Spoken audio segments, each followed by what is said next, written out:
জলপাইগুড়িতে নাবালিকাকে গণধর্ষণ করে খুনে দোষী সাব্যস্তদের মৃত্যুদণ্ডের সাজা ঘোষণা করলো আদালত। 2020 সালে এই ঘটনা ঘটে, যার প্রেক্ষিতে অভিযুক্তদের গ্রেফতার করা হয়। অভিযোগ ছিল প্রথমে অপহরণ করা হয়, তারপরে গণধর্ষণ করা হয় এবং তারপর খুনের ঘটনা হয়। এই ঘটনাতে দোষী সাব্যস্ত করার পর 3 জনের মৃত্যুদণ্ডের সাজা দিল আদালত। রাজা চট্টোপাধ্যায় আমাদের প্রতিনিধি আরো বিস্তারিত এই নিয়ে বলবেন। কি খবর রয়েছে রাজা? দেখো, যেটা জানা যাচ্ছে যে আজ 2020 সালের এই ঘটনা ঘটেছে রাজগঞ্জের একটি এলাকায়।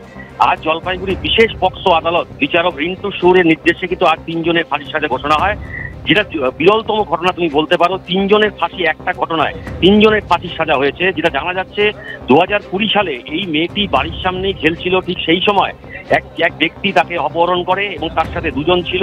তাকে বিভিন্ন জায়গায় নিয়ে যাওয়া হয়েছিল। প্রথমে একটি বাড়িতে আটকে রাখা হয়, তারপর বিভিন্ন জায়গায় বিভিন্ন হোটেলে নিয়ে গিয়ে তাকে গণধর্ষণ করা হয়। তারপর একটি নদীর সামনে গিয়ে তাকে কিন্তু গলায় ফাঁস দিয়ে একটি সেপ্টিক ট্যাঙ্কে ফেলে দেওয়া হয়, যাতে কোনো রকম তথ্য না পাওয়া যায়। সেই পরিপ্রেক্ষিতে পুলিশ, রাজগঞ্জ থানার পুলিশ কিন্তু তদন্তে নামে এবং একাধিক তথ্য পুলিশের কাছে আছে। বেশ কিছু মোবাইল সিজ করা হয় এবং যেই বাইকে করে এই ঘটনা ঘটিয়েছিল পুলিশ সেই বাইকটি উদ্ধার করে এবং বিভিন্ন হোটেল থেকে বিভিন্ন রকম তথ্য পুলিশের কাছে আছে। সেই ভিত্তিতে কিন্তু প্রথমে পুলিশ একজনকে গ্রেপ্তার করে, তার কাছে তাকে গ্রেপ্তার করার পর আরো 2 জন আসামির নাম পুলিশ পায় এবং তাদেরকেও পুলিশ গ্রেপ্তার করে। এই ঘটনায় আজকে কিন্তু জলপাইগুড়ি আদালত এই 3 জনকে কিন্তু ফাঁসির সাজা ঘোষণা করেছে। ধন্যবাদ রাজা।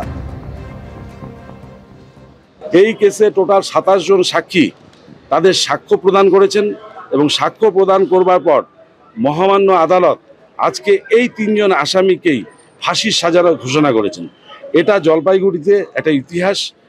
3 জন আসামিকে একসঙ্গে ফাঁসির সাজা ঘোষণা করেছেন এবং তার সঙ্গে তথ্য প্রমাণ লোপাট ষড়যন্ত্র করার জন্য আরো 5 বছরের জেল ঘোষণা করেছেন।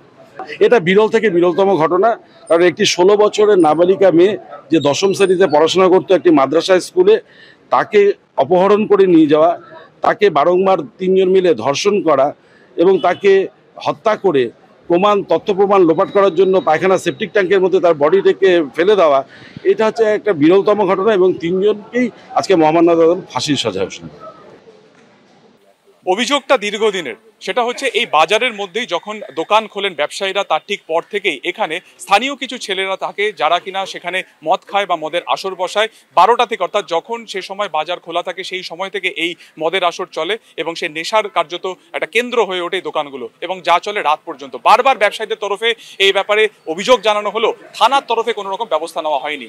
অর্থাৎ গতকাল এই যে ঘটনা সেটা কিন্তু একটা চরম আকার নেয়, যখন দোকানের ভেতর একজন ঘুমোচ্ছিলেন, ব্যবসায়ী আসেন তাকে ডাকার জন্য, কারণ তিনি দোকান খুলবেন, তাকে বেধড়ক মারধর করা হয় এবং এরপরে ব্যবসায়ীরা সিদ্ধান্ত নেন যে যতক্ষণ না তারা নিরাপত্তা পাচ্ছেন ততক্ষণ পর্যন্ত তাদের কিন্তু বাজার বন্ধ থাকবে। এবং আজকে ব্রড স্ট্রিটের বাজারের একটা বড় অংশ কিন্তু বন্ধ রয়েছে, যেটা দেখা যাচ্ছে যে যারা দীর্ঘদিন ধরে নিপীড়িত অবস্থাতে রয়েছেন তারা ঠিক থানার সামনে জড়ো হয়েছেন।